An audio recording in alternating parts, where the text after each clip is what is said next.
Hey guys, welcome to episode number 430. Today is Wednesday, so it's DIY Wednesday.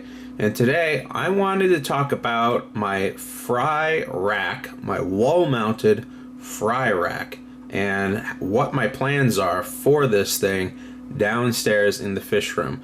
But before I build anything, what I love to do is first design it in Sketchup. It allows me to make sure I'm using the right materials, that I buy the right supplies, and that I'm not overspending or wasting money going in the wrong direction. It also makes sure that everything is going to fit appropriately for the room and for the space. So what I've done here is I just went into SketchUp and took a couple measurements from my fish room. Along the left-hand wall are where my aquariums are. Along the right-hand wall is where my turtle stock tank is. And right below this rack, this fry rack, is where my axolotl tank is. Now you'll see this blue line is my 2-inch drain line. And up above that is where we want to install this fry rack.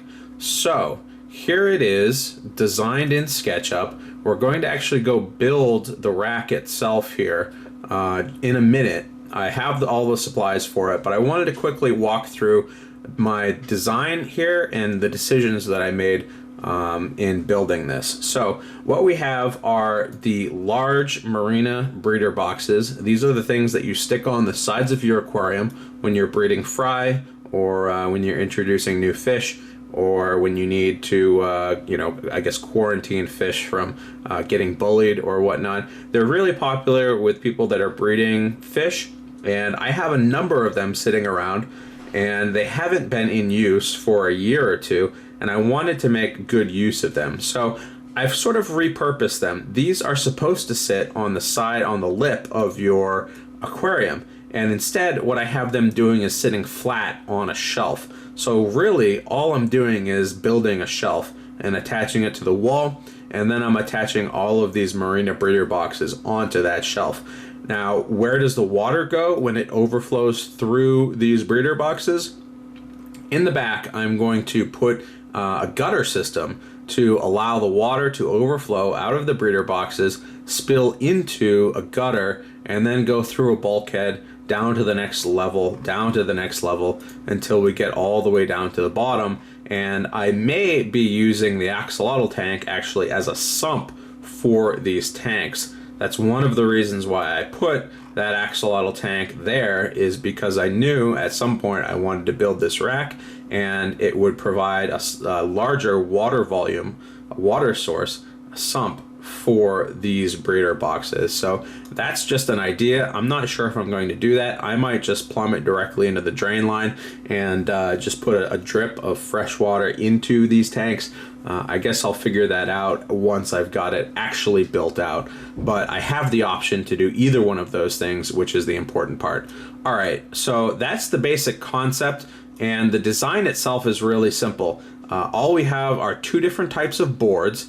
The shelves themselves that these breeder boxes are sitting on is a 1-inch by 12-inch pine board.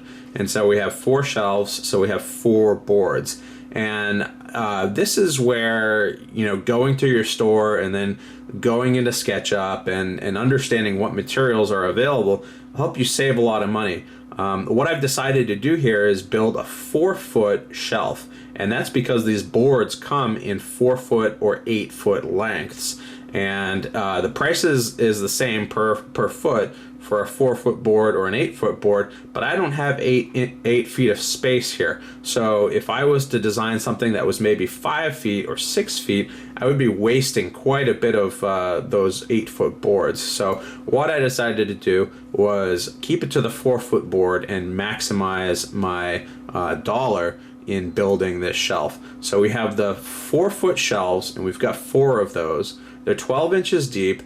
The breeder boxes themselves are like a 5 3/4 inches deep, and then the gutter system is 4 1/4 inches deep, and they overlap. So it will fit on that 12-inch board.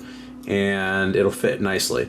So the other component that we have here are more of the same board.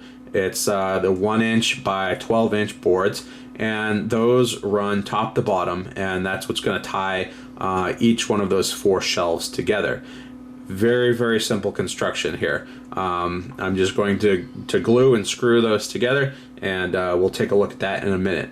Now, the only other part that I have here, and this is because I'm going to be drilling and attaching this to a concrete wall. If we flip this over and look at the back side, you can see I have 2 more boards here, and they are a 1" by 4" pine board, and those will just be on either end of this system. That will allow me to first mount these 1" by 4" boards to the wall itself, and to the concrete wall with concrete anchors.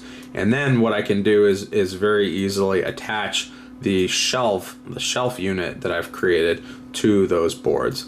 So that's the plan. That's what it looks like. I can fit 4 of the large Marina breeder boxes on a 4-foot shelf like this, with a couple inches to spare on either side of each box. So I've got plenty of room to work with. The thing that I like about this design is I can pick up these boxes and walk away with them. I can bring them back. I can put small boxes, medium boxes, large boxes.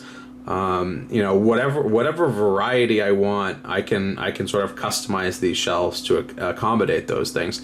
And the way that the water is going to actually get into these boxes is through probably a drip line, which is being run by a pump, a water pump. So each one of these boxes will receive a drip of water.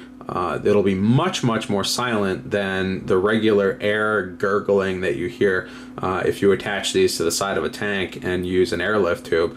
And I'm hoping that I don't even have to slant these shelves because I'm only 4 feet long here. I'll probably just keep these completely 90 degrees and not slant them. Sometimes people slant the gutters so that the water travels sort of downhill to one side to your bulkhead, but in this case I might not even need to do that. I don't think the standing water is going to be more than like a 1/2 inch in the gutters themselves. So anyways, that's the design. Let's go and tackle part 1 of this project, which is building the shelf itself.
Alright guys, so here is the fry rack built, and this is as far as we're going to get tonight.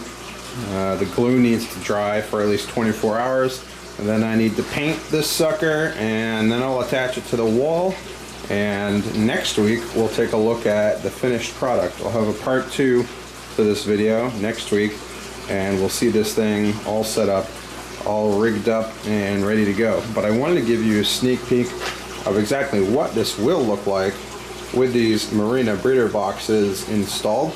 As you can see, we've got one shelf set up here, and we've got 4 of the large breeder boxes, and I actually managed to squeak in one of the small ones as well.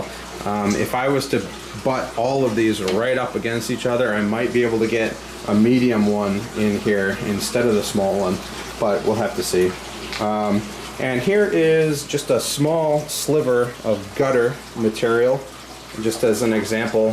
So there'll be a 4-foot gutter along the back, and as you can see, we'll scooch back here to the back side. We're going to have water overflowing here, and then the gutter is going to be right there to capture it, and we might get, I don't know, less than an inch of standing water in the gutter, and the water will either go left or right to one of the corners, and then I'll drill a bulkhead as an overflow and allow that water to spill down to the next level and then all the way down to the sump. So these are the boards that are going to connect to the walls. I'm going to use concrete anchors to screw those into the wall itself, the concrete wall. And this is the back side of the stand. This is the front side of the stand. And we've got some blocks here that are glued and screwed in to help support the weight of these shelves. But to be honest with you, it's probably less than a gallon or 2 per shelf. So not really worried about the weight. The biggest thing I'm worried about is just attaching this securely to the wall itself. So that's the fry rack, part 1. Hope you guys enjoyed. See you guys later.